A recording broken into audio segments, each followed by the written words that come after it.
నమస్తే, welcome to Andhra Prabha. This is Tejaswi.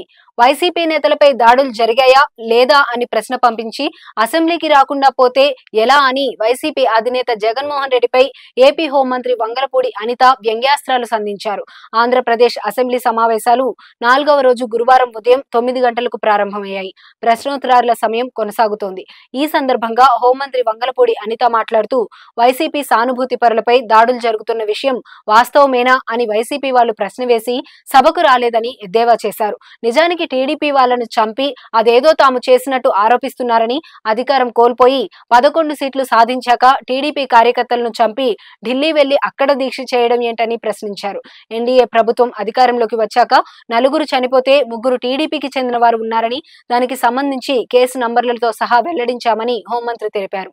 కూటమి అధికారంలోకి వచ్చిన తర్వాత 36 రాజకీయ హత్యలు జరిగాయని వైసీపీ అధ్యక్షుడు, ప్రతిపక్ష ఎమ్మెల్యే జగన్మోహన్ రెడ్డి వ్యాఖ్యానించారని, వారి పేర్లు చెప్పమంటే మాట్లాడలేదని హోంమంత్రి వంగలపూడి అనిత అన్నారు. అసెంబ్లీకి 36 మంది వివరాలు ఇవ్వవచ్చు కదా, అలా చేయకుండా ఢిల్లీ ఎందుకు వెళ్లారని ఆమె ప్రశ్నించారు.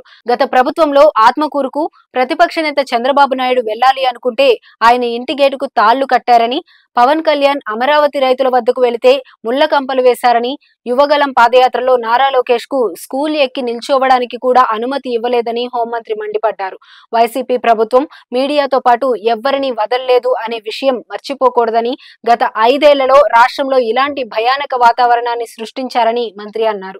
పులివెందుల ఎమ్మెల్యే జగన్ ను అడుగుతున్నా 36 మంది చనిపోయారని అంటున్నారు. దానికి ఆయన సభకు వచ్చి ఆ వివరాలు ఇవ్వాలని హోంమంత్రి వంగలపూడి అనిత డిమాండ్ చేశారు. తాము చర్యలు తీసుకుంటామని, అయితే జగన్ ఇచ్చిన వివరాలు తప్పు అని తేలితే ప్రభుత్వం తీసుకునే చర్యలకు బాధ్యులవుతారని ఆమె హెచ్చరించారు. లోకేష్ రెడ్ బుక్ గురించి వైసీపీ కార్యకర్తలే పట్టించుకోవడం లేదని, మరి జగన్ కు ఎందుకు నిద్ర పట్టడం లేదో చెప్పాలని హోంమంత్రి వంగలపూడి అనిత అన్నారు.